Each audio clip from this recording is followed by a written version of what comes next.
No Saber Direito desta semana, Serlei Dalla Porta apresenta um curso de Direito Processual Civil com foco na mediação. Durante as aulas, a professora aborda o modelo processual, o sistema multiportas, a negociação, a técnica de mediação e a carreira do advogado na área. Assista a aula 3.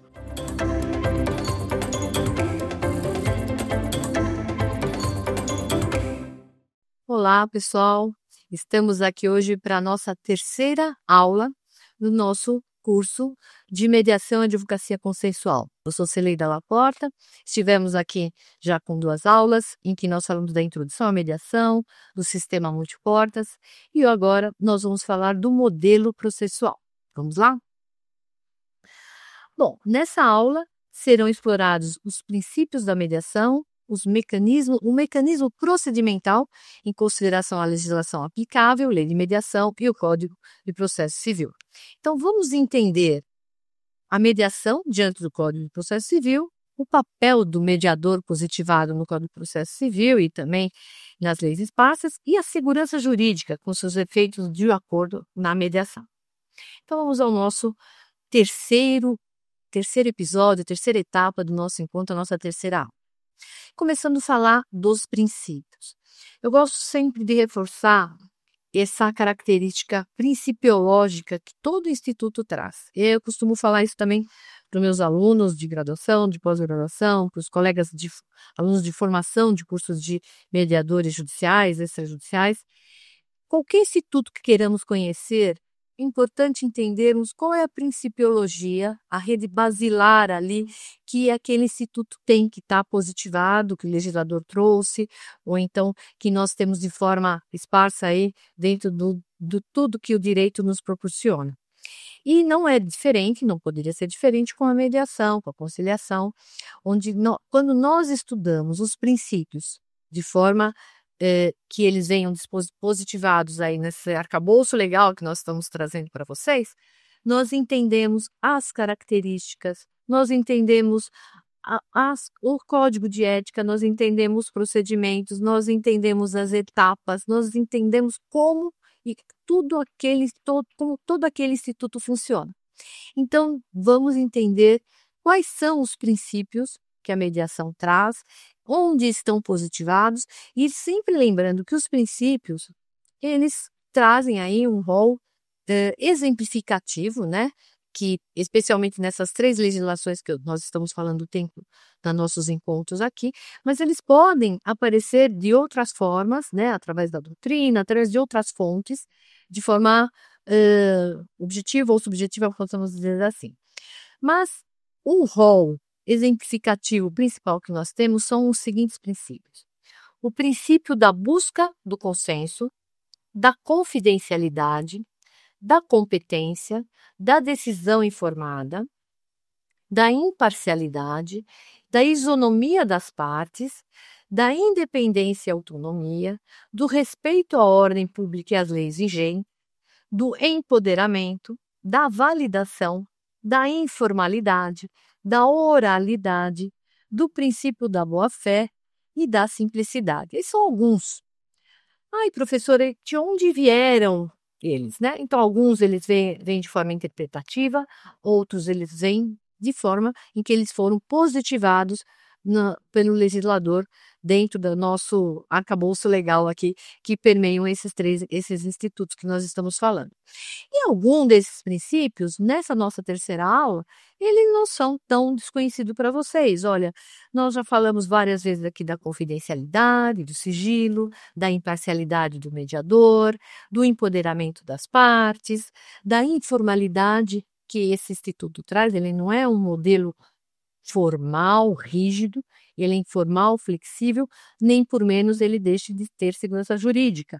Eu gosto sempre de trazer essas características fortes. É um modelo flexível, informal, dialógico, comunicacional, onde o poder decisório passa a estar entregue às partes, mas que nem por isso ele não tem a segurança jurídica. Às vezes as pessoas podem trazer, mas é muito informal, muito flexível, e isso não me traz segurança jurídica.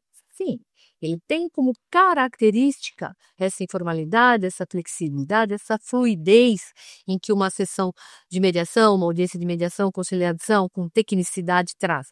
Mas ela produz efeitos jurídicos e tem segurança jurídica nesses efeitos em que o resultado traz, tá? E aí, como eu falei, esses princípios foram interpretados ou foram importados do modelo legislativo. Então, da Resolução 125, e é sempre também um exercício que eu peço para os colegas, os alunos, e aí eu vou estar trazendo já uma resposta para vocês, mas assim, busquem, falam, bom, eu quero identificar onde estão o modelo principiológico do Instituto da Mediação. Então, vou estudar os dispositivos de lei e vou buscar aonde eles se encontram positivados. Às vezes está no caput, às vezes estão nos incisos, às vezes eles vêm de forma descritiva, às vezes eles vêm só de forma enunciada. Então, como isso se dá nesses 3 dispositivos? Então, no caso da nossa Resolução 125, de 2010, a nossa política pública do Conselho Nacional de Justiça, no artigo 1º, ela já traz. São princípios fundamentais que regem a atuação do conciliador, de conciliadores e mediadores judiciais: confidencialidade, decisão informada, competência, imparcialidade, independência e autonomia, respeito a ordens públicas e às leis vigentes, empoderamento e validação. Então, aqui no caput, vocês já viram que eu estou trazendo, no enunciado do caput, alguns princípios que eu li agora anteriormente. E aí, no artigo 1º da Resolução 125, ela traz, nos seus incisos, a descrição de cada um desses princípios. E aí, como eu falei para vocês, essa descrição, essa principiologia, ela vai nos fortalecendo a entender as características desse instituto que nós estamos estudando. Então, confidencialidade é o dever de manter sigilo sobre todas as informações obtidas na sessão. Falamos isso, inclusive ressaltei para vocês que esse sigilo se estende a todos que permanecerem na sessão, advogados, pares, prepostos, todos que estiverem ali. Salvo autorização expressa das partes, violação da ordem pública ou as leis vigentes, não podendo ser testemunha do caso nem atuar como advogado dos envolvidos em qualquer hipótese, ok? Então, o mediador, ele que participa na mediação, depois ele também não pode participar como testemunha, eventualmente seguir por um processo, uma judicialização. Vou chamar o mediador para ser testemunha. Ele não pode. Ele está reservado aí pela sua confidencialidade e sigilo. Inciso 2, característica e princípio, decisão informada. É o dever de manter o jurisdicionado plenamente informado quanto aos seus direitos, ao contexto fático no qual está inserido. Lembre que nós falamos na nossa primeira aula, de forma muito rápida, as etapas da mediação, a sessão de abertura, de esclarecimento, a declaração de abertura que o mediador faz, que ele fala como vai funcionar, quanto tempo vai durar a mediação, quem fala primeiro, qual é o papel dele ali, que ele não está ali para decidir e julgar, que ele vai facilitar ali, quais as técnicas que vão ser aplicadas, e onde as partes estão, quais os efeitos daquilo que eles vão resolver ali. Então, esse é o dever, de manter esse jurisdicionado informado plenamente sobre essas informações e complementando essa decisão informada, ela vem pelos advogados que acompanham os seus respectivos clientes em trazer o acompanhamento e a informação em relação à parte jurídica e o apoio que eles ali estão para fazer, tá? Competência, dever de possuir qualificação que o habilite à atuação judicial. Com capacitação de forma desta resolução, estamos falando da 125, observada a reciclagem periódica obrigatória para a formação continuada. Então, esse princípio da competência, ele está falando o quê? Para você atuar como mediador judicial ou conciliador judicial, você tem que estar habilitado, você tem que ter feito uma formação, uma capacitação. Na nossa última aula, eu vou conversar com vocês de como é essa formação de mediador judicial e conciliador judicial. E tem que estar habilitado dentro daquele tribunal, você se credencia, cada estado, lembra, comentei com vocês, tem autonomia sobre esses credenciamentos. A remuneração também, cada estado tem uma autonomia Também vamos falar isso na nossa última aula, fiquem conosco. Então, essa competência dele estar apto a poder atuar como mediador ou conciliador judicial, através de ter feito uma capacitação nos termos da Resolução 125.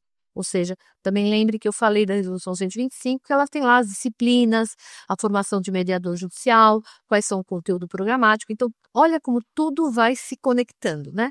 As coisas, elas não surgem assim do nada. A lei, ela vai fazendo toda essa reflexologia aí, vamos dizer assim, entre os dispositivos, entre a doutrina. Por isso, a principiologia, ela fecha, né? Ela traz toda essa informação de forma um pouco mais concisa para nós. A imparcialidade, dever de agir com ausência de favoritismo, preferência ou preconceito, assegurando que os valores e conceitos pessoais não interfiram no resultado do trabalho. Compreendendo a realidade dos envolvidos no conflito e jamais aceitando qualquer espécie de favor ou presente. É ético, né?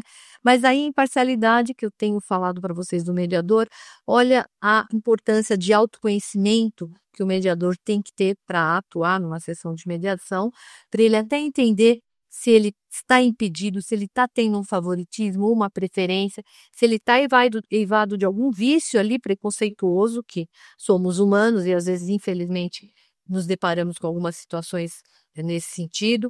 Então, lembrem também que eu trouxe para vocês um case.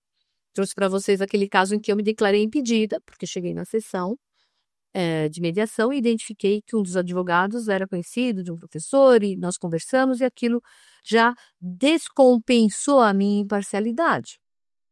Então, esse inclusive, vocês que quiserem aprofundar mais, quando você for observar o Código de Ética dos Conciliadores e Mediadores, que está na Resolução 125, ele vai conectar as regras de conduta a essas principiologias, tá? E imparcialidade especialmente. Inciso 5º, independência e autonomia. Dever de atuar com liberdade, sem sofrer qualquer pressão interna ou externa, sendo permitido recusar, suspender ou interromper a sessão, se ausentes as condições necessárias para um bom desenvolvimento, tampouco havendo o dever de redigir acordo ilegível ou inexequível. Então, esse inciso, ele traz o que para a mediação, como característica para o mediador?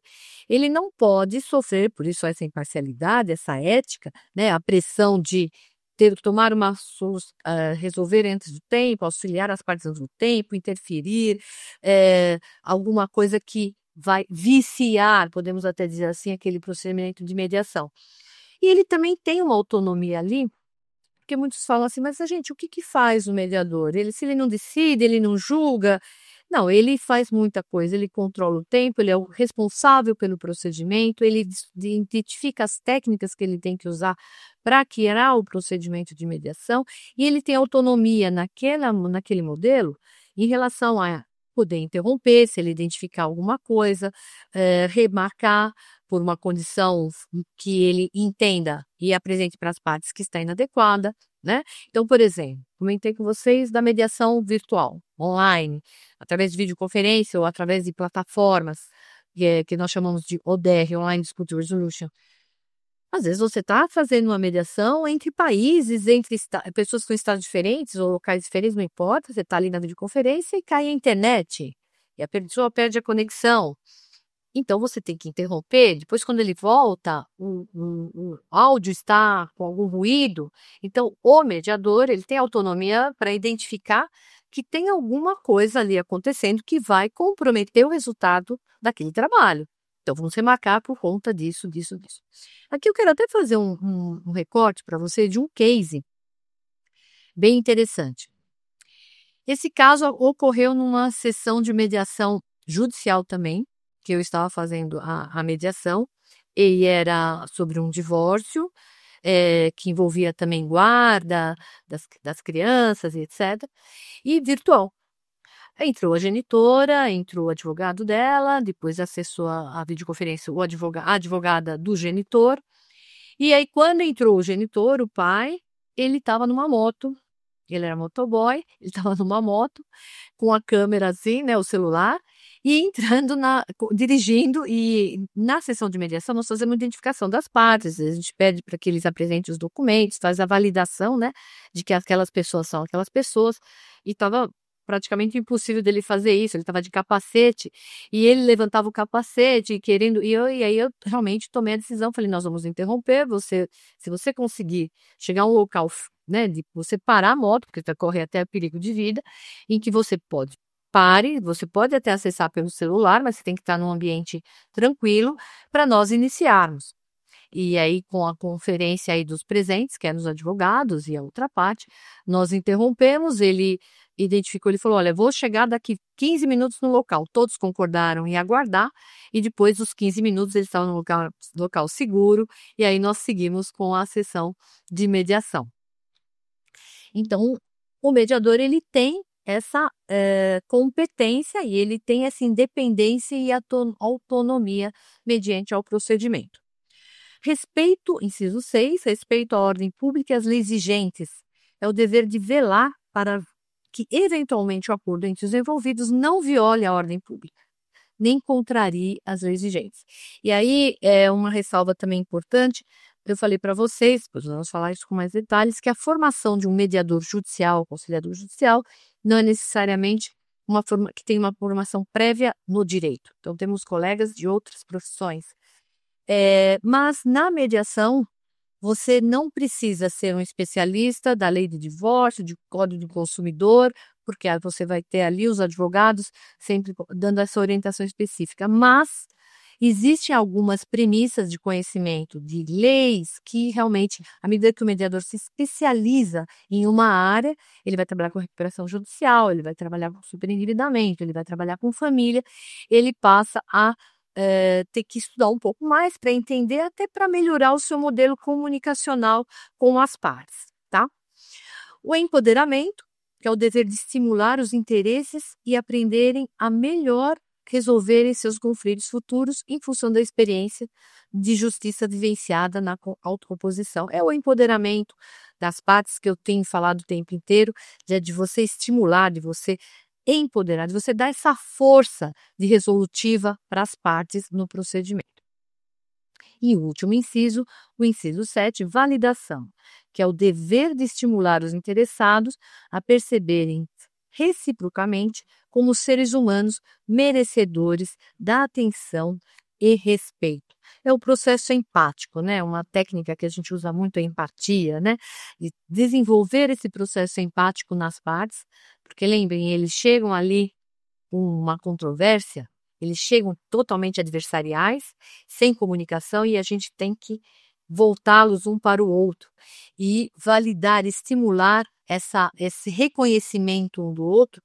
Ele também vem com uma das características do Instituto e uma das obrigações, né, das atividades do mediador, que faz com técnica, para que haja esse reconhecimento recíproco. Então, artigo 1º e demais incisos da Resolução 125 traz esse rol principiológico. Depois nós seguimos para a Lei de Mediação, a 340, no artigo 2º, que aí o rol ele já vem somente descritivo, detalhando somente os títulos dos princípios e não vem descrevendo eles, porque você já consegue fazer uma boa conexão com a descrição que tem na Resolução 125. Mas ele traz alguns novos. Então, o artigo 2º da 13.140, 2015, a mediação será orientada pelos seguintes princípios. Inciso 1, imparcialidade do mediador. Então, já temos lá na Resolução 125.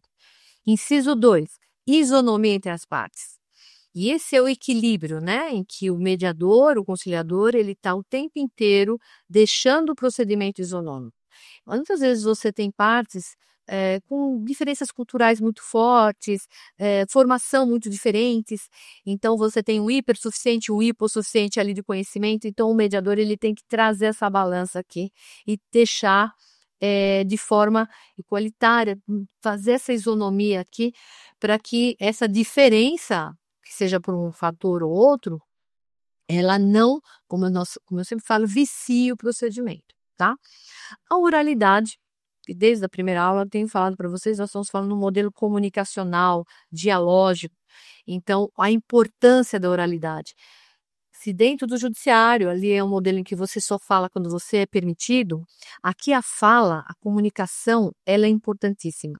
Nós só através da escuta ativa, da fala, dessa transição de comunicação que vem ruídica e que veio de um ruído, né, e gerou conflito, é que nós vamos seguir. Então, ela é essencialmente permeada pela oralidade. A informalidade, estava comentando também com vocês, então é a informalidade que dá o poder, por exemplo, de você remarcar aquela sessão, de você interromper, de você acolher as pessoas num ambiente mais acolhedor, né? Uma sala que pode ter planta, pode ter uma fruta, pode ter um doce, pode ter uma água, ou mesmo no virtual, onde você recebe as pessoas, pergunta como elas querem ser chamadas, se verifica se elas estão confortáveis, se está tudo adequado. Esse acolhimento, né, ele traz essa informalidade, ele deixa baixar as temperaturas do conflito para que as pessoas possam entrar nesse flow comunicacional, um objetivo único de fazer essa construção. Lembrando, mais uma vez, não com o objetivo de falar você está certo ou você está errado. Você vai ganhar ou você vai perder. Esse não é o objetivo. Esse resultado é consequência do que for construído ali.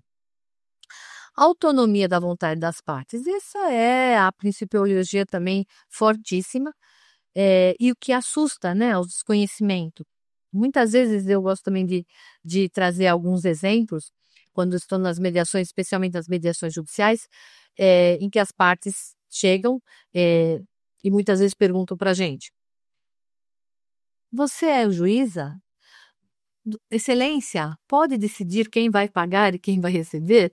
E nós sempre, enquanto conciliadores e mediadores, temos que esclarecer: não estou aqui, não sou juíza, você está num procedimento de conciliação, de mediação, etc, etc, etc. E isso não é nenhum problema, é por falta de desconhecimento. Muitas vezes, os sejusques, ao longo do Brasil todo, nos seus tribunais, eles são instalados junto aos tribunais. Então, as pessoas chegam ali, ela está indo para o fórum, então ela entende que é tudo uma mesma coisa, faz parte do mesmo contexto, mas aquele procedimento é outro. Então, eles chegam à sessão de mediação e conciliação pensando que alguém vai julgar e vai decidir por eles. E aí você tem que explicar por esse desconhecimento. Não, aqui a autonomia é sua. Aqui é onde eu te auxilio a chegar a uma situação, um acordo, uma composição, ok? E aí, seguindo no nosso artigo 2º da Lei de Mediação, a principiologia, a busca do consenso, o inciso 7, a confidencialidade, olha aí, trazendo na linha da resolução, e a boa-fé. Nós estamos falando de modelos contratuais, né? O acordo, ele tem natureza jurídica contratual. Então, quando chegarmos ao acordo, nós vamos redigir praticamente um contrato, né? Você tem lá obrigações, você tem penalidades, então você tem essa natureza jurídica contratual e a boa-fé, aí seguida pela busca do bom senso, os demais princípios, ela é, assim, a base da base mesmo, vamos pensar assim, tá? Bom, seguindo a principiologia, nós já vimos da Resolução 125, nós vimos da Lei de Mediação, e agora vamos ver como que ela se apresenta no Código de Processo Civil. No Código de Processo Civil, artigo 166, aliás, no CPC 165 e seguintes, é onde você vai encontrar muita coisa sobre tudo que nós estamos falando aqui nessas aulas. Artigo 166, caput, do Código de Processo Civil 13.105/2015. A conciliação e a mediação são informadas pelo princípio da independência, da imparcialidade, da autonomia da vontade, da confidencialidade, da oralidade, da informalidade e da decisão informada. Então, aí vocês viram que no caput do artigo 166, nós temos aí um outro rol exemplificativo, né, não taxativo de princípios, alguns que já foram enunciados na resolução e outros que foram enunciados na lei de mediação.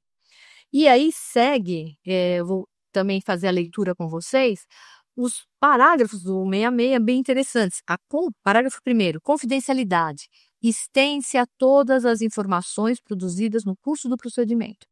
Então, lembre que eu falei, tudo que for falado, escrito, gravado, anotado, fotografado, está sobre a égide da confidencialidade. Troca de mensagens, WhatsApp, e-mail, tudo, cujo teor não poderá ser utilizado para fim diverso daquele previsto por expressa deliberação das partes, salvo as partes em comum acordo autorizem algo diferenciado. Em razão do dever, parágrafo 2º, em razão do dever de sigilo inerente às suas funções, o conciliador e o mediador, assim como os membros da sua equipe, não poderão divulgar ou depor acerca dos fatos ou elementos oriundos da conciliação e da mediação. Teve um livro que eu mostrei para vocês, que é esse aqui dos cases de mediação, que eu estava falando, que tem relatos aí de vários colegas do mundo todo, que é estudos de caso concreto, que eu organizei também, junto com Sabrina Najib, e também sou coautora de alguns cases. Vocês podem observar todos os casos aqui relatados pelos colegas, preservaram o sigilo, né, e a confidencialidade. Então, o que nós fizemos? Usamos nomes fictícios para as partes, mudamos os locais. Foi a orientação, quando eu fiz a organização desse livro, de que os relatos, né, os colegas relataram o case e depois fizeram a explicação de que técnicas eles usaram em cada caso. Então, esse livro ele tem o case e a técnica que foi aplicada. Então, ali foi preservado, né, as informações todas foram preservadas, os nomes, nós fizemos, todos os coautores tiveram esse cuidado. Parágrafo 3º. Admite-se a aplicação de técnicas negociais com o objetivo de proporcionar ambiente favorável à autocomposição. Olha a negociação do nosso sistema multiportas, aparecendo aí o legislador se preocupando em falar, olha, temos a negociação também. A portinha da negociação pode ser utilizada como uma opção direta de uma negociação direta para as partes ou dentro de um dos procedimentos. E o parágrafo 4º, a mediação e a conciliação serão regidas conforme a livre autonomia dos interessados, inclusive no que diz respeito à definição de regras procedimentais. Esse parágrafo é bem interessante, porque o que ele está querendo dizer? Especialmente quando falamos no modelo extrajudicial, que temos um pouco mais de flexibilidade, as partes juntas podem decidir, junto com a Câmara ou com o mediador ad hoc, o modelo do procedimento. Olha, quantas sessões serão feitas, virtuais, presenciais, em que local, qual a duração, vai ser 1 hora, 1 hora e meia? Fazendo ressalva que uma sessão de mediação ela não pode ser muito longa, ela é exaustiva, para o próprio mediador fica muito cansativa, para as partes, então, a depender do grau de complexidade do conflito, ela realmente tem que ser fracionada em vários encontros, e aí as partes podem definir sobre o procedimento, qual a duração, onde vai ser, e algumas regras específicas. Aí vem a flexibilidade que o procedimento traz e a informalidade, ok? Bom, vimos aí a principiologia, né, que traz as características e o rol aí exemplificativo dos princípios que estão nos 3 dispositivos. E aí existem outros princípios que podem ser elencados de forma interpretativa, através de outras leis ou através da doutrina, de jurisprudência, mas esses nós podemos focar que são os principais. E aí eu queria também separar com vocês, de forma um pouco mais simples, né, como já falei anteriormente, a mediação judicial e a mediação extrajudicial. Então, lembrando que a mediação judicial, ela vai seguir um modelo pré-processual, que ela pode acontecer antes, né, ali de ser instalado o litígio. Hoje você pode procurar um centro judiciário, um SEJUSC, e pedir um pré-processual. Vai sair o número de processo, etc. Vai ser elencado aí um mediador, indicado que as partes venham com os seus advogados, ou indicado o defensor público a depender do caso, e se instaura uma pré-mediação, né? Uma pré-mediação, perdão, um modelo pré-processual, que ali segue de uma forma bem célere, que ali às vezes pode ser resolvido, e depois já segue para ser homologado pelo juiz responsável daquele SEJUSC. E nós temos também um modelo incidental, vamos dizer assim, A mediação que pode ocorrer em qualquer fase do processo.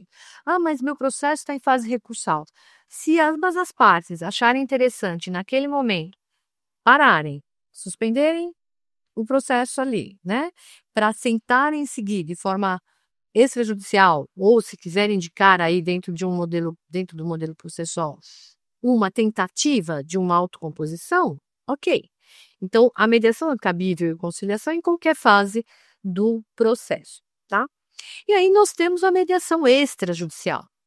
Como eu falei já desde o começo com vocês, ou como alguns colegas como gostam de falar, mediação privada, fora, né?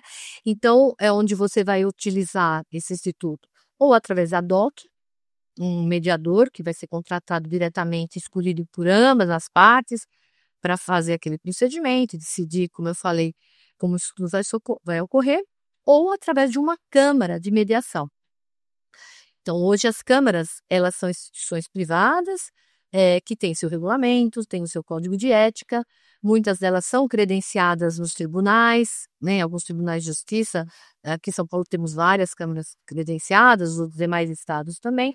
Então, com esse credenciamento, traz uma parceria, algumas características em relação a essas câmaras que estão positivadas na Resolução 125, nos seus anexos, como eu falei para vocês, em relação à descrição de como as câmaras devem funcionar para serem instituições credenciadas aos tribunais e poderem atuar de forma parceira. E aí cada tribunal tem também algumas características, uma gestão junto aos seus no PEMEX, a gestão e as orientações a essas câmaras, tá?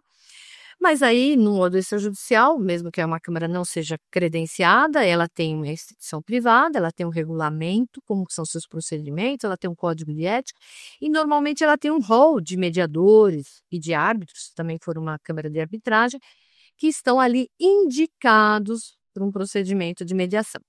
Então, se as partes vão lá e procuram uma determinada uma câmara de mediação, eles vão poder, as partes, indicar um mediador que eles queiram trazer de forma que tenha um consenso, ou escolher dentro do rol de mediadores que tiver naquele instituto. Mas é importante que ambas as partes estejam de acordo sobre essa pessoa.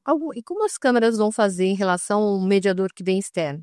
Aí cada uma vai ter o seu regulamento, mas provavelmente vai fazer toda a contratação dos honorários, vai apresentar o regulamento da Câmara para esse mediador, o código de ética que ele vai ter que seguir, ou seja, para ele se adaptar, né, àquela Câmara que vai fazer a administração do procedimento. Então, temos vamos pensar assim, a mediação judicial e a mediação extrajudicial, que podem ser socorridas. E sobre o procedimento da mediação, né? Como é que eu estou falando para vocês ao longo de todas as nossas aulas, mas eu quero agora aqui trazer alguns recortes específicos. Nós temos o modelo do procedimento de mediação bem disposto aí entre os artigos 14 e 20 da Lei de Mediação 13.140. Então, aconselho a que eles quiserem se aprofundar a lerem detalhadamente esses artigos que vai exemplificar bem esse modelo procedimental. Mas quero ressaltar aqui alguns artigos, aproveitando esse nosso momento de conhecimento aqui, de estudo juntos. Bom, no artigo 16 do capítulo Dispositivos Comuns de Procedimento de Mediação da Lei de Mediação, ele traz: caput. Ainda que haja processo arbitral ou judicial, então, ainda que tenha um modelo heterocompositivo, um árbitro ou um juiz decidindo isso, correndo, né, em curso, as partes poderão submeter-se à mediação. Hipótese em que requererão ao juiz, no caso do judiciário, ou ao árbitro, no caso da arbitragem, lembrem-se dos métodos heterocompositivos, a suspensão do processo por prazo suficiente para a solução consensual do conflito. Então, eu já havia comentado isso com vocês. Então, tanto num procedimento arbitral ou dentro de um processo judicial, as partes, em comum acordo, consenso, podem solicitar e informar, através de uma petição para o juiz, ou informam o árbitro, seus advogados, que as partes resolver parte do litígio ou inteiro, ou todo objeto, na esfera da mediação.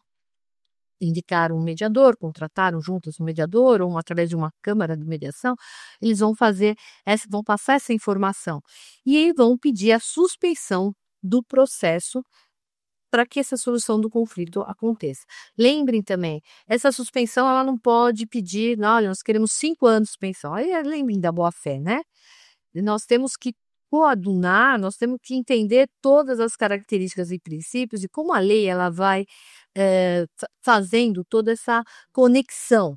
Então, princípio dos princípios, a boa-fé ética, né, que nós temos que ter aí em relação ao que nos socorremos. E é irrecorrível a decisão que suspende o processo nos termos requeridos de comum acordo pelas partes, tá? Então, as partes atravessaram uma petição lá no processo e aquilo, ok, presume-se, né, a autonomia da vontade, a boa-fé, então elas já informaram que elas pediram essa suspensão. E no parágrafo 2º, a suspensão do processo não obsta a concessão de medidas urgentes, cautelares, liminares, caso hajam necessidades a depender do objeto, ok? No artigo 17, considera-se instituída a mediação na data para a qual for marcada a primeira reunião de mediação, tá? Parágrafo único. Enquanto transcorrer o procedimento de mediação, fica suspenso o prazo prescricional. Por isso, muito cuidado com esse prazo, né, em que pede a suspensão do prazo prescricional, obviamente, para poder resolver esse litígio, mas isso tudo tem que estar dentro de um bom senso. E é o que a gente fala normalmente, 30 dias, 60 dias, 90 dias, casos mais complexos podem pedir um tempo maior, mas qual a nossa grande vantagem na mediação? A celeridade. Então, também temos que preservar que tudo isso ocorra. E o artigo 20 da lei de mediação que nós estamos falando aqui. O procedimento de mediação será encerrado com a lavratura do termo final, quando for celebrado acordo e quando não se justificarem novos esforços para a obtenção de consenso, seja pela declaração do mediador nesse sentido ou por manifestação das partes. E no parágrafo único, o termo final da mediação, parágrafo único, artigo 20, na hipótese de celebração de acordo, então, firmamos o acordo, chegaram a um consenso, constitui título executivo extrajudicial e, quando homologado judicialmente, título executivo judicial, ok? Bom, aí, importante também trazer mais 2 capítulos, dois artigos que eu quero ressaltar para vocês em relação à mediação judicial. O artigo 27 da Lei de Mediação, se a petição inicial preencher os requisitos essenciais e não for caso de improcedência de liminar do pedido, o juiz designará audiência de mediação. Então, coadunando com o artigo anterior. E o 28, o procedimento de mediação judicial deverá ser concluído até 60 dias. Então, assim, em tese, 60 dias, tá? O limite, porque vai suspender, temos o prazo prescricional, vai suspender, então esses 60 dias, salvo, contados da primeira sessão, salvo, também é o que nós falamos anteriormente, quando as partes de comum acordo requererem a sua prorrogação. Então, aqui que eu falei, é um caso mais complexo, eles já definiram lá de forma primária que 2 meses, 60 dias é muito pouco, porque vai envolver uma perícia, porque vai envolver a vinda de um profissional de outro estado, de outro país, ou seja, né, a depender do objeto, muito complexo, envolve multipartes naquele litígio, naquela controvérsia, a depender de onde ele está. Então, muitas vezes as partes já vão informar, olha, precisamos de 120 dias. O juiz vai apreciar e vai acatar ou não, aí a depender dessa apreciação. Mas, em tese, 60 dias para dar a celeridade e a objetividade que a gente precisa desse modelo informal, flexível, econômico e célere, ok? Bom, ainda falando da lei de mediação, eu quero deixar mais um parágrafo aqui importante, que é do artigo 30, só para fechar algumas informações que eu trouxe para vocês, que a prova apresentada em desacordo com o dispositivo do artigo não é admitida em processo arbitral ou judicial. Ou seja, gente, mediação não faz prova salvo se as partes informarem que tem alguma de comum acordo, alguma coisa que eles queiram, concordam em levar adiante para um processo, tá? Bom, outro artigo que é importantíssimo trazer para vocês é o artigo 46 da Lei de Mediação, que é o artigo que veio introduzido pela Resolução 125, em 2010, posteriormente a 2010, mas que veio para a Lei de Mediação de 2015, informando que a mediação poderá ser feita pela internet ou por outro meio de comunicação que permite a transação à distância, desde que as partes estejam de acordo. Então, nós temos aí, e com o parágrafo único, é facultado à parte domiciliada no exterior submeter-se à mediação segundo as regras estabelecidas nesta lei. Então, o legislador, ele deixou de forma, que, olha, mecanismos pela internet ou por outro meio de comunicação. Aí, nesse sentido, quero mostrar para vocês esse livro, também, trazendo mais uma ilustração, ele foi objeto da minha tese de mestrado, Resolução de Conflitos Online, ODR, tá?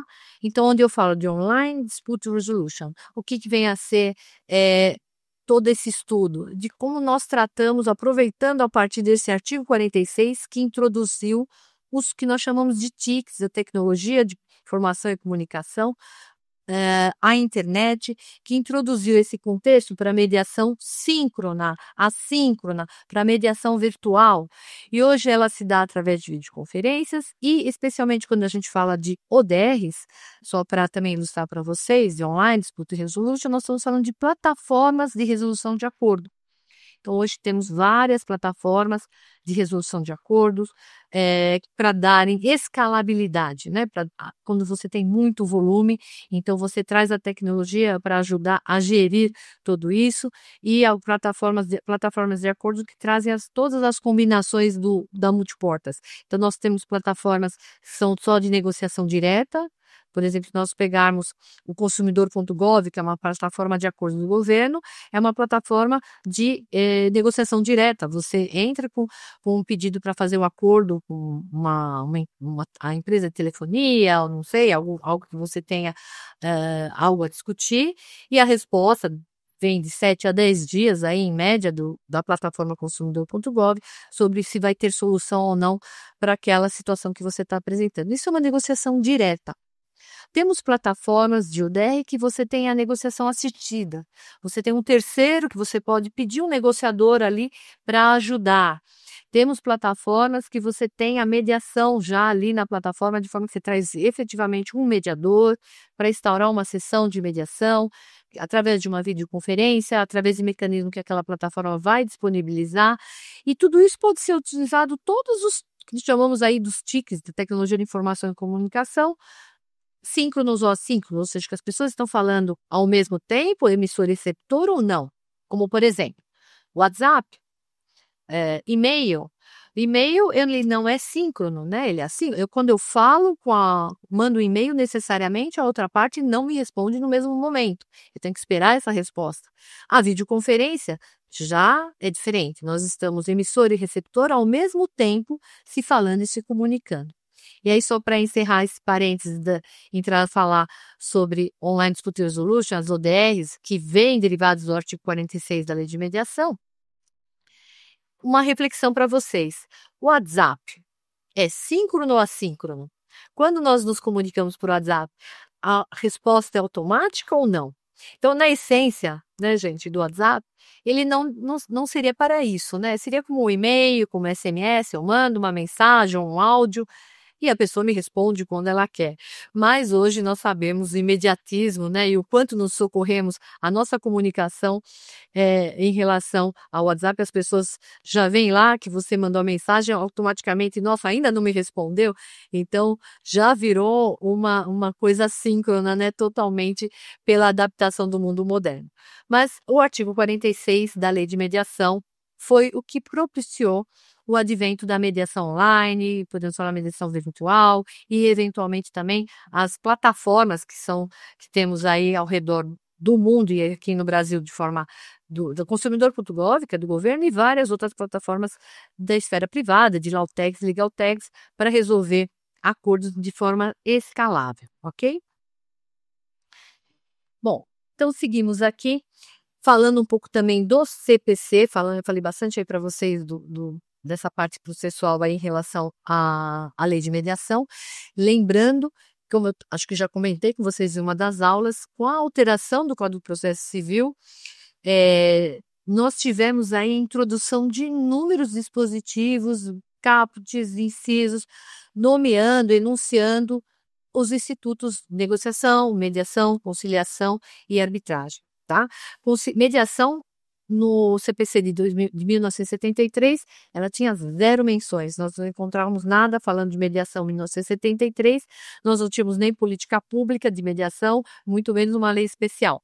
E já no novo Código de Processo Civil, que já não é tão novo, foram introduzidos 39 menções num dispositivo legal sobre mediação e 37 sobre conciliação, tá? Especialmente lembrando os artigos 165 e seguintes do Código de Processo Civil e o capítulo 5 da audiência de conciliação e mediação, que vem detalhando ali o 334, né?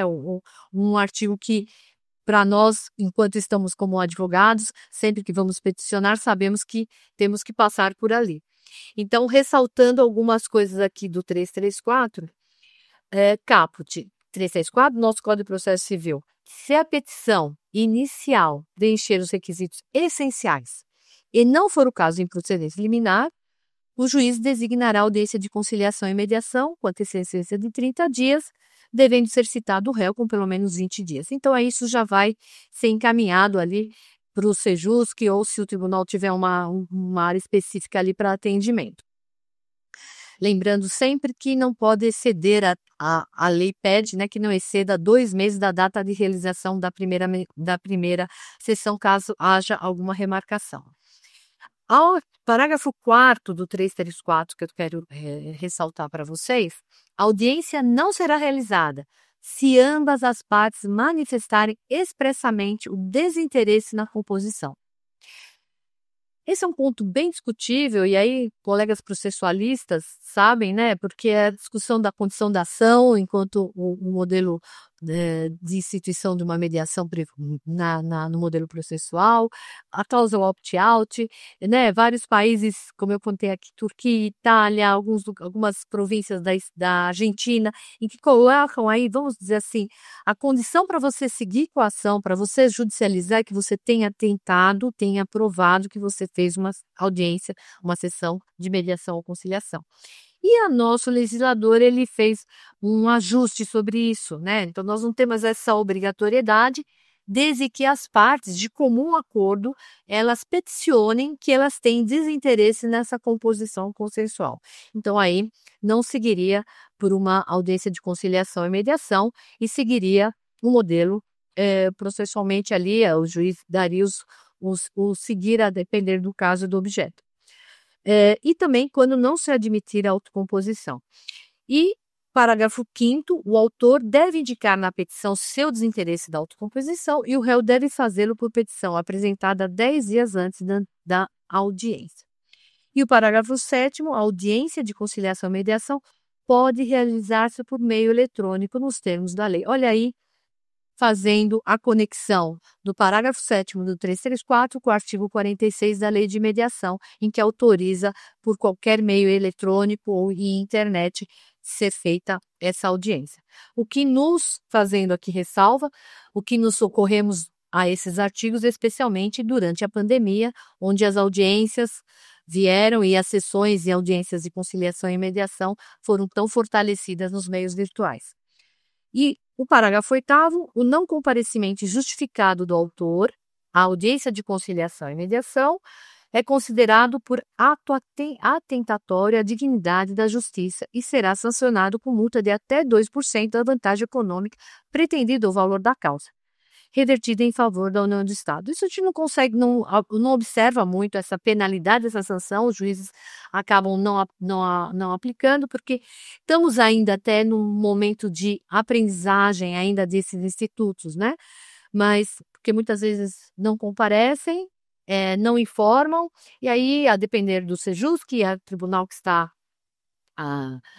conectado esse Sejus, que é o NUPMEC, as orientações, às vezes a audiência, mesmo que uma parte não venha, às vezes ela é redesignada, a parte autoriza fazer uma nova marcação, em outros não remarca e segue o ato processual, e aí é cada caso, em cada lugar tem uma contextualização.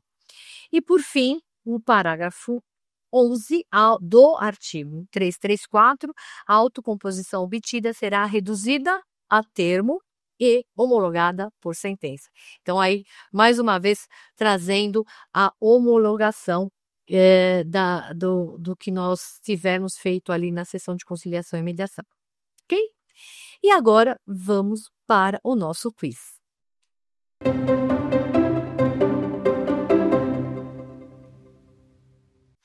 Estamos no nosso quiz da nossa terceira aula.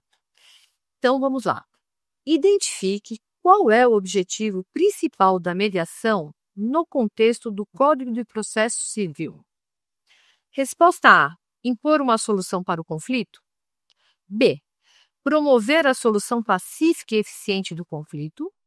C. Reduzir os custos do processo. D. Promover a solução pacífica e eficiente do conflito com a decisão do mediador. E a resposta correta é B. Promover a solução pacífica e eficiente do conflito. Então, vamos lá entender esse quiz. Qual o objetivo principal da mediação? Não é o acordo, não é impor a solução de um conflito, não é reduzir os custos do processo, isso são consequências. E tampouco promover uma solução pacífica e eficiente do conflito com a decisão do mediador.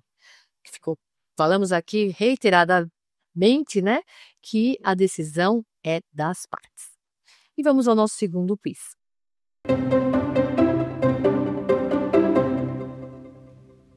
A mediação é um método de resolução de conflitos em que as partes, com a assistência de um mediador, buscam alcançar uma solução consensual. A partir disso, qual é o papel do mediador de acordo com o artigo 166 do CPC? A. Impor uma solução para o conflito. B. Assessorar as partes em relação às questões técnicas do processo. C. Auxiliar as partes a encontrar uma solução consensual. D. Representar as partes em juízo. E a resposta é C. Auxiliar as partes a encontrar uma solução consensual. E aqui, observando esse quiz, a resposta A, impor solução do conflito, nós já identificamos aqui que não há imposição por parte do mediador. Assessorar as partes em relações técnicas do processo, para isso, temos os advogados fazendo acompanhamento, né, jurídico e consultivo aos seus clientes. E D, representar as partes em juízo, que também não faz parte da competência do mediador e sim dos seus respectivos advogados. E vamos ao nosso último quiz.